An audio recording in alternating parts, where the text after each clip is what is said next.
Buenas, pessoal.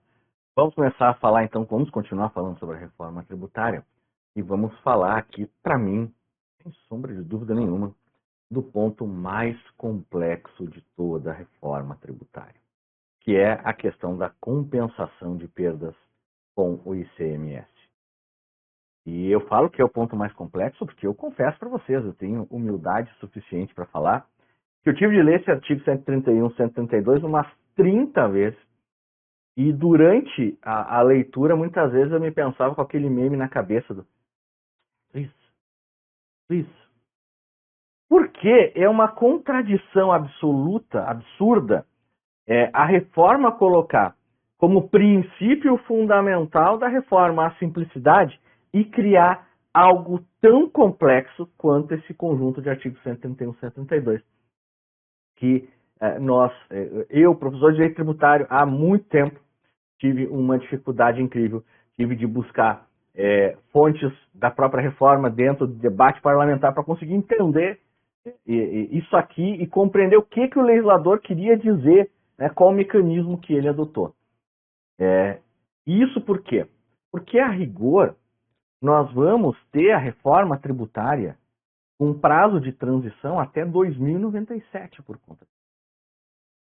A reforma tributária, ainda que ela preze simplicidade, ela fez uma mudança tão complexa no sistema que essa mudança vai demandar uma reestruturação de todo o sistema tributário.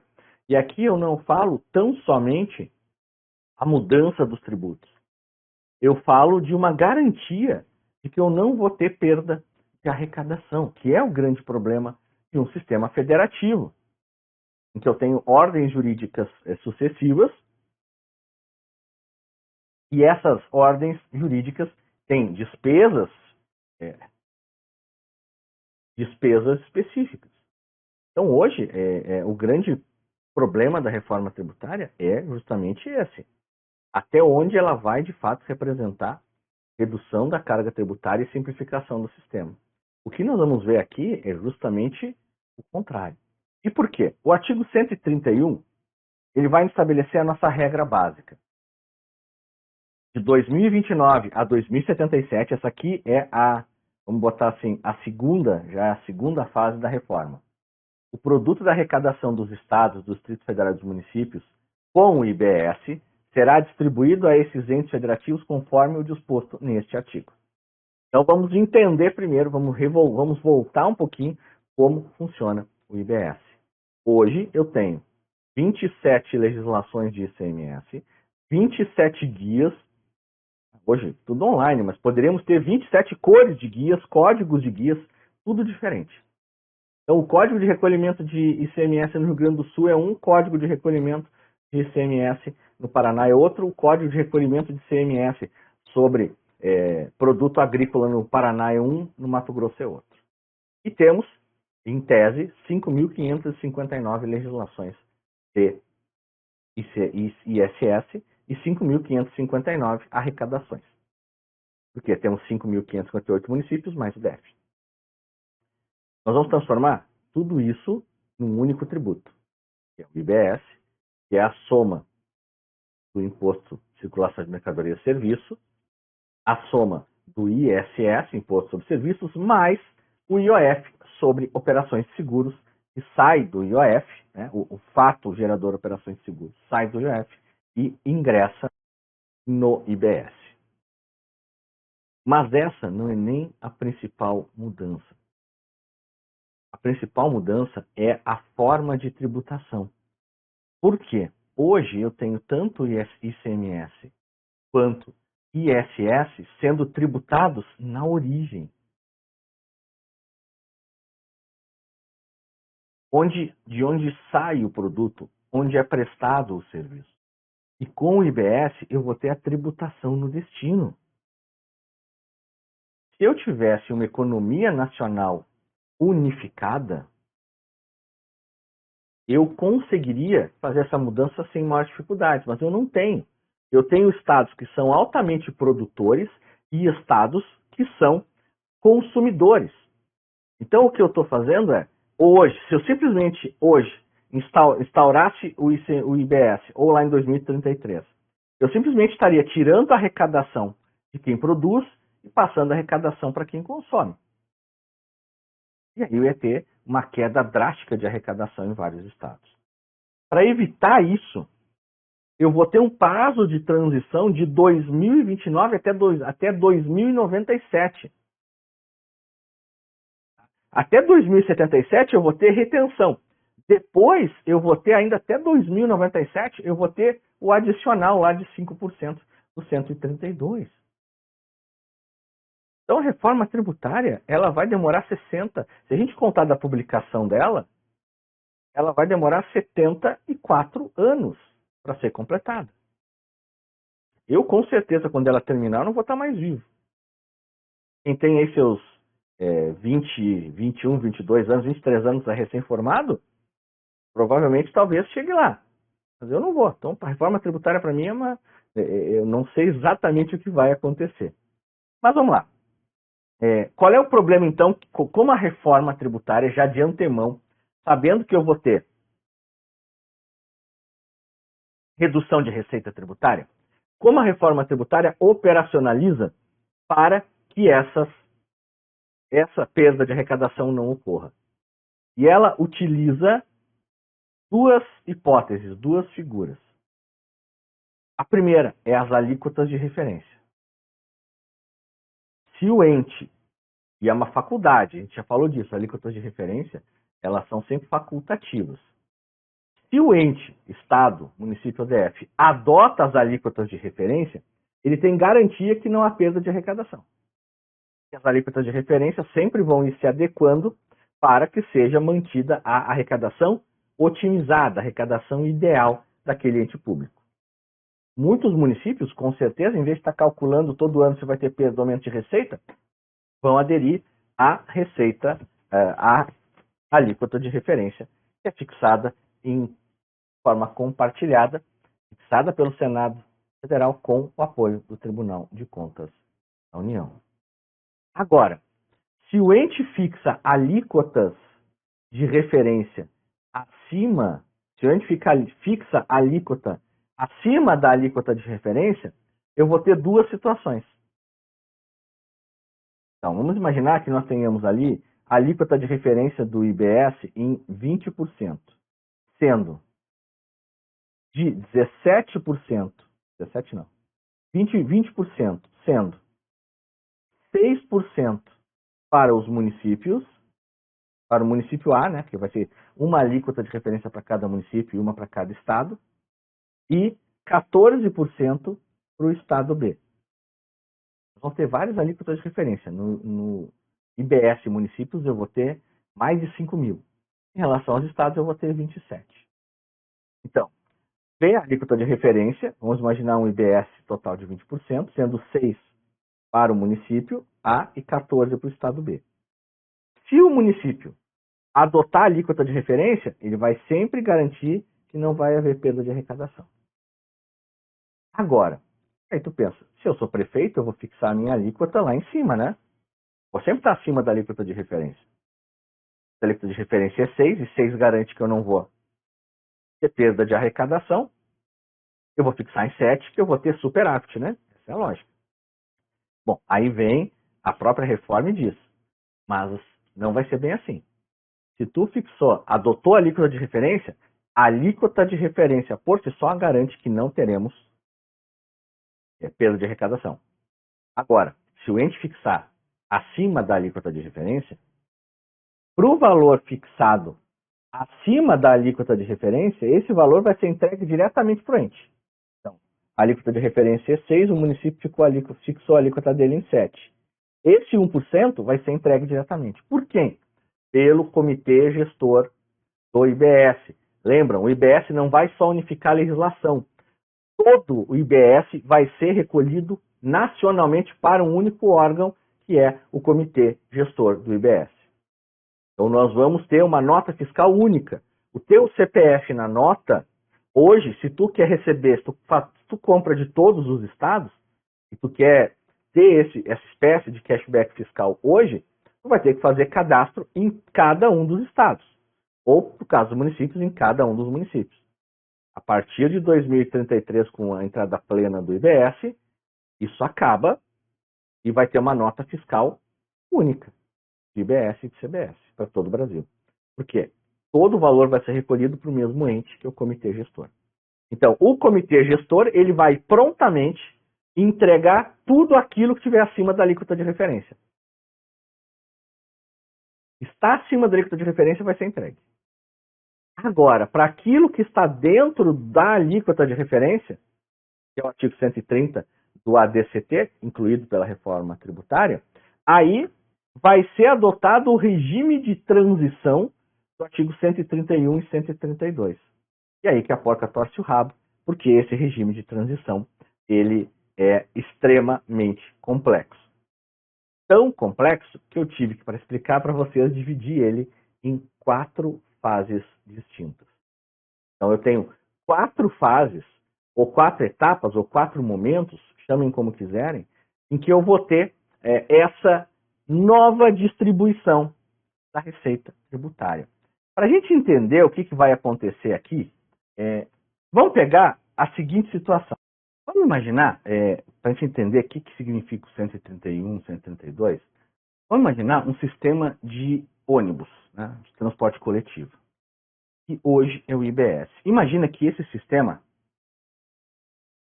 ele tem uma única garagem, uma garagem central, que aqui vai simbolizar para nós o ICMS na origem. Eu tenho ICMS na origem, o que faz com que quem mora mais perto da garagem tenha acesso a um sistema de transporte coletivo muito mais eficiente, certo? O ônibus vai chegar mais no horário, vai pegar o ônibus no horário, vai ter um fluxo maior de ônibus, porque todos os ônibus saem do mesmo lugar. Quem mora mais longe vai ter menos ônibus e também vai ter menos horários. Dá para entender isso? Então, quem mora perto da garagem tem mais acesso a ônibus, porque todos os ônibus saem dali, e tem acesso a mais horários, porque os ônibus vão saindo dali para todos os horários, e tem acesso a menos atraso. Isso simboliza o ICMS na origem. Eu mudo para um sistema em que eu não tenho mais uma única garagem, mas eu tenho várias garagens com menos ônibus, mas mais próximo dos outros pontos. Então, em vez de ter isso aqui, eu passo a ter isso aqui. Várias garagens, então quem mora perto dessas garagens passa a ter também acesso a mais linhas de ônibus, a ônibus mais próximos e também a ônibus com menos atrasos. Isso é o sistema do destino. O que o artigo 131 e 132 vão fazer é ir distribuindo essas linhas, que no caso são os recursos, para cada vez mais próximo do destino, que é onde eu quero ir. Então eu quero estar mais próximo da parada de ônibus, eu quero estar mais próximo do destino. Então cada vez mais eu vou distribuindo. Eu não tenho como, de uma hora para outra, construir, mandar que os ônibus saiam de 50 lugares do município, certo? Eu tenho de construir garagens, então eu tenho de comprar um lugar para fazer a garagem, eu tenho de fazer a obra da garagem, eu tenho de redimensionar quais linhas eu vou colocar ali. Porque eu tenho, às vezes, linhas muito longas que têm estradas, estradas municipais não muito boas, e eu vou colocar ali o ônibus que tem uma suspensão mais macia, porque é mais esburacada. Eu tenho regiões onde eu tenho grande fluxo de ônibus em determinados horários, que são mais comerciais. Eu vou colocar mais ônibus ali. Então eu tenho que fazer toda essa construção para que o ônibus chegue mais rápido, mais eficiente e mais no horário, no destino. Essa é a mudança, essa é a melhor metáfora que a gente tem. Então, para fazer isso, eu vou obrigatoriamente fazer isso em 3 fases. Vejam, assim como eu tenho de primeiro comprar os imóveis, depois construir as garagens, depois eu tenho de levar os ônibus para essas garagens, selecionar qual ônibus vai para qual lugar, eu vou fazer a mesma coisa aqui. Então vamos lá. Na primeira fase, o que eu tenho? Eu tenho a retenção pelo comitê gestor de todo o montante de IBS arrecadado. Essa é a primeira fase. O comitê gestor ele vai arrecadar todos os valores que foram arrecadados. Aquilo que exceder a alíquota de referência vai ser repasse imediato. Então, se a alíquota de referência para o município de Foz do Iguaçu é 6%, e o município fixou uma alíquota de 7%, esses 2% vem imediato. Agora, dos valores dentro da alíquota de referência, o comitê gestor vai reter um valor. De 2029 a 2032, o comitê gestor vai reter 80% do que for arrecadado. Lembrando que neste período, o IBS vai estar sendo arrecadado no percentual de 0,1%. Em 2033, ele vai reter 90% daquilo que ficar dentro da alíquota de referência. Então, se o município de Foz do Iguaçu tem uma alíquota de 7%, arrecadou 10 milhões de reais em 2033 de IBS.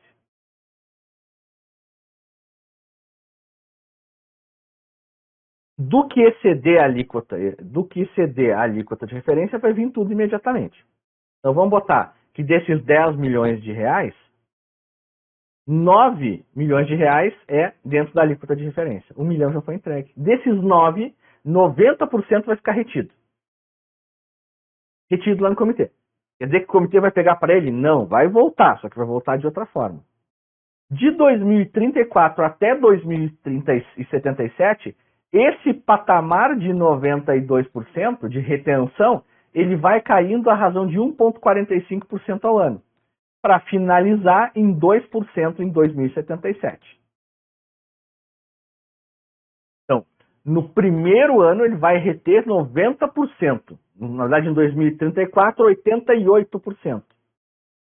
Vai reter 90%, aí 2035, 88%, e assim vai descendo. Até que vai chegar 4% ou 2%, né? Isso ainda vai chegar uma discussão para a gente entender. Mas lá no final vai ser 2%. 2%. Tá bom. Essa é a primeira fase. A primeira fase, o comitê gestor, ele todo ano, ele vai reter um determinado valor. Aí eu vou passar para a segunda fase. Qual é a segunda fase? A segunda fase, o comitê gestor, ele vai distribuir aos entes federativos proporcionalmente à receita média, na forma de lei complementar. Então, primeiro, o comitê gestor vai reter, depois o comitê gestor vai distribuir para os entes federativos o quê? Esse valor que foi retido dentro da alíquota de referência. E como é que ele vai distribuir? Para os estados, ele vai adotar como parâmetro a receita de ICMS após a distribuição de 25% dos municípios, mais a receita dos fundos estaduais mantidas por contribuições vinculadas a benefícios fiscais, depois a gente vai ver, serão substituídas pelo artigo 136. Para o Distrito Federal, é toda a receita do ICMS, porque o Distrito Federal não reparte essa aqui, porque é toda dele, mais a receita do ISS. Para os municípios, esse parâmetro é a receita do ISS mais a receita dos repasses de ICMS. Então, primeiro, o comitê gestor vai reter o valor daquilo que ficar dentro da alíquota de referência, ele não vai repassar direto.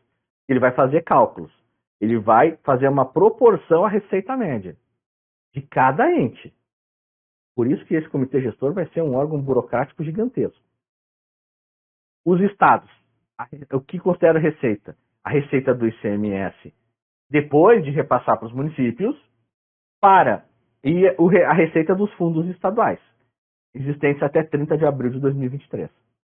Para o Distrito Federal, a receita do ICMS mais a receita do ISS, e para os municípios, a receita do ICMS mais a receita dos repasses de ICMS. Primeira fase, ele retém, Segunda fase ele distribui com esses parâmetros. Eu vou fechar esse bloco, a gente vai ver a terceira e quarta fase.